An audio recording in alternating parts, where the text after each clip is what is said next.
ये पैलेस जो है प्रेसिडेंट रहते थे यहाँ पे, आगे हैं इनके पोस्ट ऑफिस में। कैसे बनाई होगी इन्होंने, काबिले तारीफ है। लेवल में आए थे तब जाके ऐसी बनती है। तो ये हमारा वेजिटेरियन मील है जो लंच के लिए था। Hey guys, good morning and welcome to the another vlog. अभी हम सुबह जल्दी उठ गए थे और बहुत जल्दी हमारा कैब वगैरह आ जानी थी हमें पिकअप करने के लिए, तो फटाफट ब्रेकफास्ट वगैरह कर लिया हमने। और बाकी अभी हम आ गए इंडिपेंडेंस पैलेस में, जो कि कुछ ऐसा है। प्रेसिडेंशियल पैलेस बोल लो इनको, इंडिपेंडेंस पैलेस बोल लो। तो ये हो ची मिन्ह का, साइगन सिटी का प्रेसिडेंशियल पैलेस है। कितना साफ़ सुथरा है। बाय द वे, कल मैंने AQI देखा है यहाँ का, बिलो 50 AQI है। तो किसी का फ़ोटो शूट भी हो रहा है, कपल फ़ोटो शूट। वो बता रहा था कि पहले प्रेसिडेंट थे तो वो इसमें रहा करते थे। पहले ये पैलेस जो है ऐसा था, देन उसके बाद ऐसा बनाया ये। पहले ये तोड़ दिया गया था, फिर उसके बाद रीबिल्ड करा। 5 साल लगे थे इसे बनाने में। बाकी स्क्रीनशॉट लेके पढ़ लेना। ये इनका सिटिंग एरिया था जहाँ पे ये सब मीटिंग करते थे। और ये थोड़ा आर्किटेक्चर ऐसा बनाया इन्होंने, ओवल टाइप का, ताकि सब आसपास बैठ सकें। इनकी पेंटिंग में भी एक वियतनाम का पूरा बताया गया है कि कैसा है। और ऊपर देखोगे माउंटेन दिखेगी, जो कि हाईलैंड्स हो गए इनके, जैसे हनोई और सापा वगैरह। और बीच में आपका सिटाडेल हो गया, ठीक है। और लास्ट में ये रिवर जो है वो है तुम्हारी मेकोंग डेल्टा, जो कि साउथ में पड़ता है। तो पूरा वियतनाम एक तरह से इन्होंने कैप्चर करने की कोशिश करी है एक ही पेंटिंग में। ये जो है वियतनाम का पहले इनकी पिक्चर है इंडिपेंडेंस के बाद। तो वियतनाम इंडिपेंडेंस के बाद ना 2 हिस्सों में डिवाइड हो गया था, जो कि है north Vietnam and this is south Vietnam. ये रेड कलर है, ये इनका रेड कलर है, बाकी ये ब्लू कलर है। और जो बाद में इनका जो है पैचअप हो गया और ये इस कलर में बदल गए, जो कि रेड कलर है। और ये येलो कलर के 5 स्टार हैं। तो रेड कलर का मतलब है जो ब्लड इन्होंने बहाया, और जो ये है वो इनके स्किन कलर्स को दर्शाता है, जो कि है येलो। इनके झंडे में 5 स्टार है ना, तो 5 स्टार जो इनके दर्शाते हैं, एक जैसे इंटेलेक्चुअल हो गया, एक हो गया वर्कर, एक हो गया फार्मर, एक हो गया आपका बिजनेसमैन वगैरह, और एक हो गया सोल्जर। तो ये 5 यूनिटी दिखाते हैं कि दर्शाया गया है इनके फ्लैग में, क्योंकि फ्लैग का कोई ना कोई महत्व होता है कंट्री से, तो वो इसमें बताया गया है क्या है। तो वॉर की सिचुएशन में प्रेसिडेंट जो है यहाँ से बैठ के फ़ोन करते थे US एम्बेसीज़ को और सीधा मिलिट्री जोन को। बाकी ये कुछ चीज़ें लिखी हुई हैं, स्क्रीनशॉट लेके पढ़ लेना। प्रेसिडेंशियल ऑफिस है, यहाँ पे बैठते थे, थोड़ा चाय वाय ये सब वगैरह। तो ये अपने होम टाउन की पेंटिंग है इनकी। और इनके जो सेकंड प्रेसिडेंट हैं ये, और ये थर्ड हैं। तो सेकंड प्रेसिडेंट जो है इनके, उनको CIA ने मार दिया था। जो रूम है इनका, ये प्रेसिडेंशियल रूम है, और यहाँ पे इंटरनेशनल मीटिंग होती थी। कहीं भी देखोगे तो ये जो है ना ऊपर है, प्रेसिडेंट की सीट जो है ऊपर है बाकी औरों से। तो ये दर्शाता है कि मतलब वही पावर वगैरह बताने के लिए। और ये जो भी रिटर्न है, ये चाइनीज़ में रिटर्न है, because they are Chinese. China ने इन्वेड किया था इनको, काफ़ी मतलब ऑलमोस्ट 1000 साल के लिए उन्होंने राज किया था। तो ये काफ़ी इन्फ्लुएंस्ड है उनसे, और उस टाइम ऐसे करके लिखा था। इसका मतलब है लॉन्ग लिव करके, ऐसे करके। इनकी होती थी डोमेस्टिक मीटिंग्स। तो यहाँ देख सकते हो कि चेयर सबकी ऑलमोस्ट इक्वल है, तो मतलब इक्वालिटी का वो बताया गया है यहाँ पे। मे बी यू नो कि why CIA killed, just kidding. President का रूम। और एक ख़ास चीज़ है इसमें कि ये पेंटिंग्स, ये लक्शर बोलते हैं पेंटिंग्स को। और जितनी पुरानी पेंटिंग, या फिर किसी के घर, आप वियतनामीज़ घर में जाओगे तो वहाँ अगर कोई पेंटिंग देखते हो आप, तो मतलब जितनी ज़्यादा पेंटिंग होगी उतना ज़्यादा वेल्दी इंसान माना जाता है। तो ये कुछ पेंटिंग्स है, और ये बहुत एक्सपेंसिव पेंटिंग्स हैं इनकी, जो कि वियतनामी किंग की है। और उधर एक हनोई में एक इंस्टीट्यूट है उसकी है, पहले पुराना इंस्टीट्यूट। आने वाले हैं यहाँ के सबसे मोस्ट एक्सपेंसिव रूम में, मतलब कि जो सबसे महंगा रूम है वहाँ जाने वाले हैं हम। इंडिपेंडेंस पैलेस के फ्रंट से बाहर का नज़ारा है। तो ये कुछ ऐसा फाउंटेन चलता है यहाँ पे। बाकी ये ना, ये कैपिटल सिटी है, मतलब कि जैसे इंडिया में बॉम्बे कह लो, तो ऐसा है कुछ। तो यहाँ पे थोड़ा सा लोग बाग बिजी रहते हैं अपने में ज़्यादा। यहाँ पे क्या है ना कि ये पैलेस जो है, प्रेसिडेंट रहते थे यहाँ पे पहले। तो 3 प्रेसिडेंट पहले थे इनके, मतलब जब इन्होंने वॉर इन्वेड करी थी वियतनामीज़ ने, तो 3 वियतनामीज़ प्रेसिडेंट ऑलरेडी थे यहाँ पे। तो जो पहले थे उनको मार दिया था, दूसरे वाले को CIA ने मार दिया था, तीसरे वाले ने सरेंडर कर दिया था। तो जब सरेंडर करा था ना, उससे पहले ये पीछे मैं दिखा है ना, वैसे रियल टैंक्स जिसने करा था वो हनोई में है, बट ये गेट तोड़ के वो अंदर आ गए थे और जीत ले ली थी उन्होंने अगेंस्ट दी। ये देख सकते हैं उस टाइम पे 2 थे, एक ब्लू कलर और रेड कलर, मतलब पहले साउथ वाला वियतनाम था, तो इसने आके मतलब अटैक कर दिया था। और बाकी कुछ चीज़ अगर पढ़नी है तो वही आप इसमें इंग्लिश में पढ़ सकते हैं। इन्होंने, आपको लग रहा होगा कि इन्होंने वियतनामीज़ ने जो है वॉर क्यों कर दी अगेंस्ट अपने ही वियतनामीज़ प्रेसिडेंट के, बिकॉज जो वो प्रेसिडेंट थे ना वो इलेक्टेड नहीं थे बाय द वियतनामीज़ पीपल, वो जो थे वो बिठाए गए थे अमेरिकन्स के द्वारा। तो इनको ऐसा ना लगे कि अमेरिका ने कोई आके राज कर रहा है, अमेरिकन राज कर रहा है, अमेरिका राज कर रहा है, तो इन्हें फुल फ्रीडम चाहिए थी, पूरी मतलब पूरा कंट्रोल वियतनाम पे वियतनामीज़ पीपल का चाहिए था। तो इसलिए इन्होंने आके लड़ाई कर दी और यहाँ पे आके इन्वेड कर दिया और इसको जीत लिया। बाद में जाके ये 2 के 1 हो गए वियतनाम, और वही वाला फ्लैग इनका कॉमन हो गया जो रेड फ्लैग और जिसमें 5 स्टार हैं, मतलब स्टार के 5 हुए हैं जो मैंने बताए थे। तो ये कुछ कहानी है ऐसी इनकी। बंकर में, बंकर रूम इनका कैसा था कि जहाँ ये छुप के बैठ गए थे यार। इनका बंकर रूम जहाँ पे लोग वॉर से बच के थोड़ा सा अंदर आ गए थे। स्टोरी मैं बताता हूँ पूछ के। ये बटन से हैं बंकर के, और थोड़ा ऐसा कुछ है। ये कुछ स्टोरी है इनकी, जब वॉर हो रही थी तो ये भेजा है यूएस ने, ये यूएस है, तो यूएस ने 5,41,933 सोल्जर भेजे थे। दिस इज़ ऑस्ट्रेलिया 7,000 कुछ। ये चाइनीज़, ये चाइना के हैं 31, ये साउथ कोरिया के हैं 50,000, सॉरी नॉर्थ साउथ कोरिया के, राइट। देन ये है कुछ, और ये बाकी लास्ट में थाईलैंड है। तो ये सब टोटल ऑलमोस्ट 6 लाख लोग भेजे थे इन्होंने इनके सपोर्ट में। बट ये जो है ना, ये बता रहे हैं जो चाइना है ना, चाइना इनके आधे ज़्यादा हथियार रख लेता था, और इन्होंने यूएस के साथ वो कुछ घपला करके इनके नॉर्थन पार्ट को ही सिर्फ सपोर्ट किया ताकि उनको इन्वेड कर सके। तो ऐसा कुछ था, चाइना हर एक किसी के साथ घपला ही कर रहा था। तो मैनी पीपल डोंट लाइक, मतलब वियतनाम में ज़्यादा पसंद नहीं करते हैं कि चाइना ने जब इनको सपोर्ट किया था। 31 ही थे, बट 31 जो थे ऑफिशियल्स थे, बट लेकिन जैसे कुछ जो सिखाने वाले होते हैं, ये सब होते हैं वॉर में क्या करना है, तो इस तरह के ऑफिशियल्स आए थे। बट ये लोग पसंद नहीं करते हैं ज़्यादा, ऐसा मेरे को बताया है। अब आते हैं मुद्दे पे।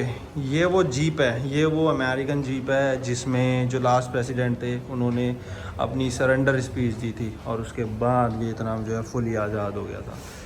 तो की पॉइंट, की हाईलाइट पॉइंट, ये नॉट्रे डेम है। तो ये बेसिकली ऐसी जो आर्किटेक्चर है ना वो पेरिस में ही है। पेरिस में भी बहुत सारे नॉट्रे डेम हैं, जैसे जो कि चर्च है, जो कि आपने सुना होगा कि जला दिया गया था, तो उसी का तरह का कॉपी बना रहे हैं। अभी वहाँ पे भी कंस्ट्रक्शन चल रहा है, यहाँ पे भी कंस्ट्रक्शन चल रहा है, तो ये उसी की तरह है थोड़ा थोड़ा, और मेरे ख्याल से लुक अलाइक ही बनाएंगे जैसा है। तो ये पेरिस में है बेसिकली नॉट्रे डेम। तो वहाँ आ गए हैं इनके पोस्ट ऑफिस में, ये इनका पोस्ट ऑफिस है। अब ये पता चलेगा कि ये इतना फेमस क्यों है, यहाँ पे इतने टूरिस्ट क्यों है, वो बाद में पता चलेगा, वो पता करता हूँ। अभी मैं आपको बता देता हूँ यहाँ के पोस्ट ऑफिस का। ये इनके प्रेसिडेंट है हो ची मिन, जो थे, जिनके नाम पे ये स्टेट भी है, जिसके बारे में मैंने बताया था आपको कल। और अगर हम लेफ़्ट में देखेंगे तो यहाँ एक मैप है, ये पूरा मैप है इनका। ये जो रिवर आ रही है, बीच में जो रिवर आ रही है, ये है मेकोंग रिवर।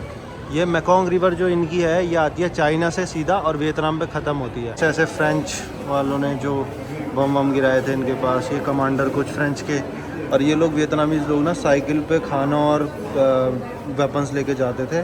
मतलब गरीबी में भी इन्होंने जो लड़ाई लड़ी है ना, वो काबिल तारीफ़ है, और जीते हैं। जो यूज़ हुए थे जैसे 60 mm मोटर हो गई, 81 mm मोटर हो गई है, और ये भाई और भी बड़ा हो गया कुछ इससे, 60 mm मोटर, नेवी का है ये, नेवी का इक्विपमेंट है। कुछ इससे कोई गन याद आ रही हो किसी को तो बताना, पबजी वाले कमेंट करना कि कौन सी गन है ये। इन्होंने जो है ना साइलेंट वीडियो बनाने के लिए बोला मेरे को कि आप बता नहीं सकते कुछ भी वीडियो में, तो हुआ क्या ना, इनके साथ बहुत बुरा हुआ है यार वियतनाम वालों के साथ, क्योंकि कई बार लड़ाई हुई है और बहुत ही गंदी लड़ाई हुई है।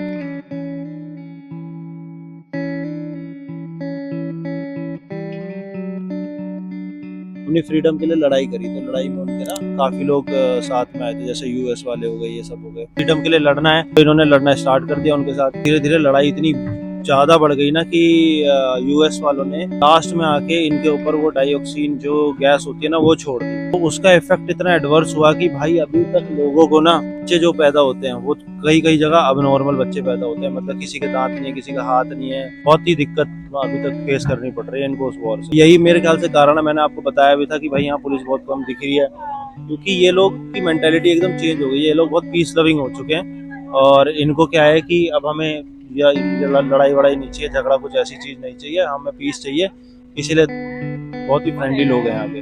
तो देखा बहुत कुछ है इन्होंने यार, बहुत इनके साथ गलत हुआ है, तो यही वॉर मेमोरियल था। अब हम देखते रहे स्टार्टिंग में थोड़ा सा बोरिंग सा लग रहा था, टू बी ऑनेस्ट। मेरे को ऐसा लग रहा था कि यार क्या है, क्या क्या देख रहे हैं। धीरे धीरे ना स्टोरीज जब बिल्डअप होती रहेगी कि ऐसे हुआ ऐसे हुआ, इंटरेस्ट आने लगा और बहुत ही इमोशनल अटैचमेंट सी होने लगी इनसे। यार क्या ऐसे हुआ, मतलब कितना गलत देखा है, मतलब किसी के साथ भी होता, हम भी ऐसे होते वहां पे उस टाइम पे फेस कर रहे होते, तो कितना गलत होता। तो ये गलत ही है यार, वॉर वगैरह जो सब कुछ है ये सब बाद में समझ में आता है जब हो जाती है उसके बाद। तो मेरे ख्याल से अब यूएस वाले लोग भी, एक कई लोग तो मैंने रोते हुए देखे अंदर, तो बच्चे मतलब बहुत ही गलत हुआ है कईयों के साथ। तो यही थी यहाँ की स्टोरी, थोड़ा सा ऐसा ही था यहाँ का कुछ वॉर मेमोरियल का। If you want to give any advice, I do. Yes please. War.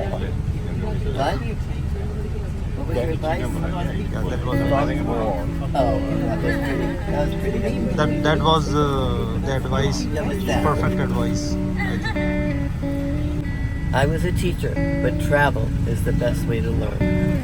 That's a nice advice, golden words. तो अभी जो गए थे ना, जिनको आपने देखा, मैंने जिससे पूछा था कि कोई एडवाइस आप देना चाहते हो, जिन्होंने बोला फक वॉर, तो भाई वो भी रो रहे थे, क्योंकि उनके जो दोस्त थे ना, जब वो 10th हाई स्कूल में थे, तो उनके कुछ दोस्त थे जो वॉर में जिनको भेज दिया गया था और वो कभी वापस नहीं आए। तो सोचो इन पे कैसी बीती होगी, सेम एज उनकी वाइफ पे भी। लंच करने आ गए थे हम बीच में, तो ये हमारा वेजिटेरियन मील है जो लंच के लिए था, बाकी ये सुशी वगैरह है, एपेटाइजर्स वगैरह। तो अब लंच एंजॉय करते हैं। बात देखने को पुलिस मिल रही है यहाँ पे। अंदर मैं पेंटिंग की बात करता हूँ, वैसे है ये वुड बॉडी होती है, रैपिंग क्लोथ, ये रगड़ रगड़ के घिस घिस के। वैसे ये जो है ये वॉर जो अफेक्टेड लोग हैं उन लोगों के द्वारा चलाया जाता है। और ये जैसे पर्ल से बनाई हुई है, ये उससे बनाई हुई है एग शेल से। ये पर्ल जो है एम्बोस्ड है अभी, और बाद में घिस घिस के ना इसको ऐसे कर देते हैं, बिल्कुल स्मूथ सरफेस हो जाती है। आपको समझ में नहीं आ रहा होगा, और जैसे इसको देखोगे ना, ये एम्बोस्ड है, ये देखो ये बाहर को निकला हुआ है, बाहर को, और यहाँ पे बिल्कुल भी बाहर को नहीं है। लोग बनाते हैं यहाँ पे ऐसे, एग शेल पे बन रही है ये वाली पेंटिंग, और कलर करने के लिए ऐसे करा है, बाद में जाके ये इस तरह की हो जाएगी और इस पर पॉलिशिंग वगैरह होगी, काफ़ी लेयरिंग होगी, तो जाके क्लियर हो जाएगी। और एग शेल ऐसे होते हैं, वैसे ये डक एग्स यूज़ करते हैं, क्योंकि डक एग्स जो है वाइट होते हैं। यहाँ पे मुर्गी के अंडे जो होते हैं ब्राउन होते हैं, और ये जला देते हैं अंडों को, तो सो दैट कलर वलर अगर करना हो इसमें, जैसे मतलब ब्राउनिश शेड चाहिए हो, ब्लैकिश शेड चाहिए, तो ऐसे करके लगाते हैं। ये लगा रहे हैं ऐसे, वो वहाँ पे पेंट कर रहा है। लैकर बेसिकली इनका एक ग्लू टाइप का होता है, जो कैशू और बैम्बू चारकोल को मिला के बनता है। वो काफ़ी जो होता है वो होता है स्टिकी होता है, तो इससे वो चिपकता है लैकर से। ऐसे करके लैकर लगाते हैं इसमें, लैकर लगा के 4 दिन यहाँ पे सुखा के रखते हैं। जैसे ये सुखा रखे, ये सुखा रखे लैकर, मैंने आपको बता ही चुका हूँ क्या है। फिर ये क्या करते हैं, घिसते हैं इन्हें, घिसते हैं, ये लेवल में आते हैं, तब जाके ऐसी बनती है, ऐसी पेंटिंग बन के आती है, बिल्कुल स्मूथ बनती आ रही है ऐसे करके। और ये कार ये हैं कुछ पेंटिंग्स जो इन्होंने सेलिंग के लिए रखी हुई हैं, तो इनको ये बेचने के लिए। और ये बहुत महंगी पेंटिंग्स हैं, मैं बताता हूँ कि इनका प्राइस क्या है, छोटी से लेके बड़ी तक का। इतनी है कि 1 मिलियन से नीचे कुछ नहीं है यहाँ पे, यानी 10 लाख डोंग से नीचे का कुछ नहीं है, यानी हो गए 3000 रुपये के आसपास। तो ठीक भी है, ज़्यादा रीज़नेबल प्राइस अगर छोटी सी चीज़ ले रहे हो तो, अगर तुम इंटरेस्टेड हो पेंटिंग्स वगैरह में तो। मेहनत भी है इसमें, काफ़ी मेहनत करते हैं लोग, काफ़ी दिन का प्रोसेस होता है, ऑलमोस्ट 1 महीना लग जाता है एक पेंटिंग को कंप्लीट बनने में। और सबसे महंगी तो मुझे पता नहीं, बट मैंने 14, 15, 20 मिलियन डोंग तक भी देखी है, जो कि ऑलमोस्ट 30,000 रुपये तक हो गए शायद आपके, तो 30 नहीं 60,000 रुपये के आसपास तक हो गए आपके। तो इतना सब कुछ है यहाँ पे। ये थी थोड़ी सी इन्फॉर्मेशन यहाँ के बारे में। अगर आ रहे हो, इंटरेस्टेड हो पेंटिंग्स वगैरह में, तो यहाँ ज़रूर आना और देखना कि कैसे बनाई जाती है, क्या बनाई जाती है, इंटरेस्टिंग लगेगा। तो यहाँ की स्टोरी ये है कि इन्होंने इनकी 3 वॉर हुई हैं। पहले चाइना ने 1000 साल के लिए इनको इन्वेड किया था, मतलब राज किया था इन पे। देन उसके बाद 100 साल के लिए फ्रेंच ने करा था। देन 20 साल के लिए अमेरिकन्स ने किया था। तो इन्होंने क्या करा, कूची टनल बनाई ऐसे करके, और ये इस तरह की हैं। पहले उसमें बंकर्स हैं, बंकर्स इसलिए ऊपर बनाए ताकि ऑक्सीजन लेवल ज़्यादा रहे, ठीक रहे, और इसमें 50 लोग रह सकते हैं। फिर इसके बाद नीचे का बनाया जिसमें सोल्जर जा सकते हैं। फिर ये, और यह पानी का लेवल इन्होंने यहाँ बनाया, ना कि साइगन रिवर के पास, क्योंकि रिवर पे जाके मिलती है टनल। यहाँ इसलिए बनाया है क्योंकि ये जो है पॉइजनस नहीं है, और अमेरिकन्स ने इस नदी को पॉइजनस कर दिया था ताकि यहाँ के लोग मर जाएं पी के। तो यहाँ से बनाया, तो काफ़ी कुछ। और यहाँ पे किचन भी है, किचन बना, और यहाँ पे ना इन्होंने ऐसे करके थोड़े थोड़े वो बना रखे वेंट डक्ट टाइप के, जिससे धुआं जा सकता है, ऑक्सीजन आ सकती है। और ये जो है ये किचन है जिससे धुआं ऊपर जा सकता है डायरेक्टली। तो ये जो है, ये जो ब्लैक लाइंस आप देख रहे हैं, ये सारी की सारी टनल्स हैं, और यहाँ जाके मिलती है सीधा पूरे कोची में डिस्ट्रिक्ट में फैली है। ये वन ऑफ द डिस्ट्रिक्ट है इन कोची में। तो ये थोड़ी सी इन्फॉर्मेशन थी इनके बारे में। बाकी आप आगे चलता हूँ सीधा टनल की तरफ।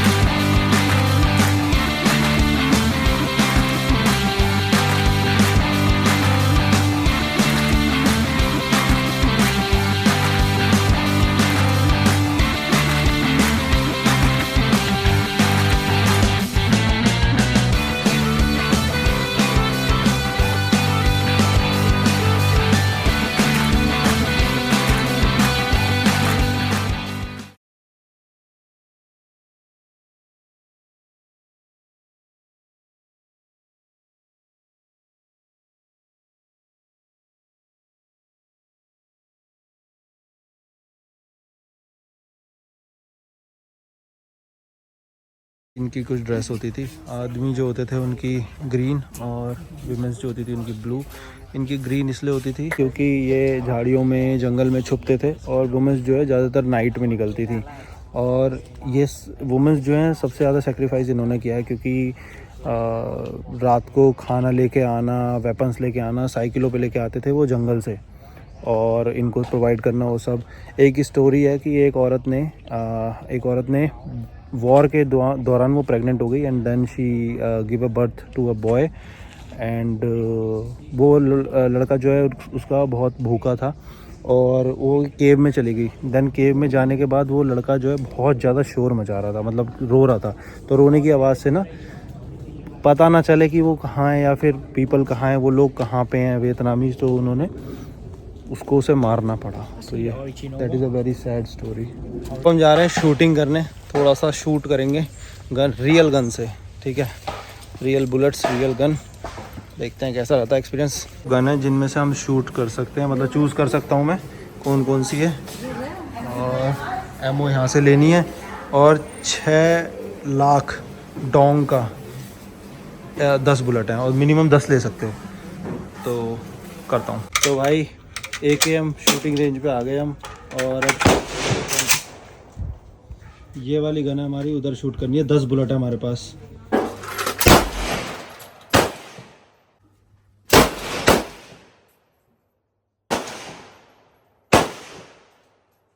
की टनल है जिसमें जाते हैं।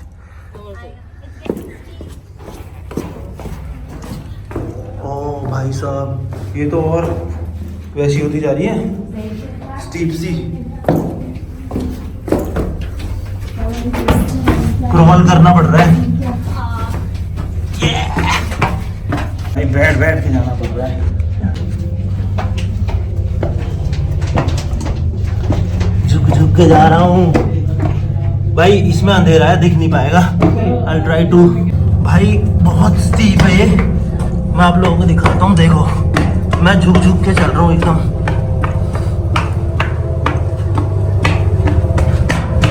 कैसे गए होंगे, कैसे बनाई होगी इन्होंने, काबिले तारीफ है। Okay, या 40 meter. या it's 40 metre more. Here's 40 meter. Okay will go 100। भाई झुक झुक के गए हैं। एक ये टनल है 40 मीटर्स की, इससे ऊपर जा सकते हैं, Yes, sir. बट आगे चलते हैं 100।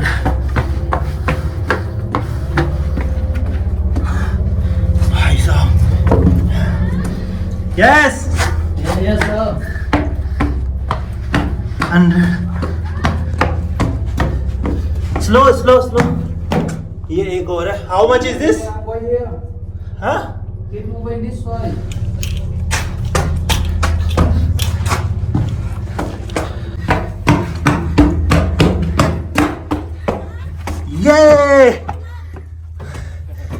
ये कितना था? How much is this?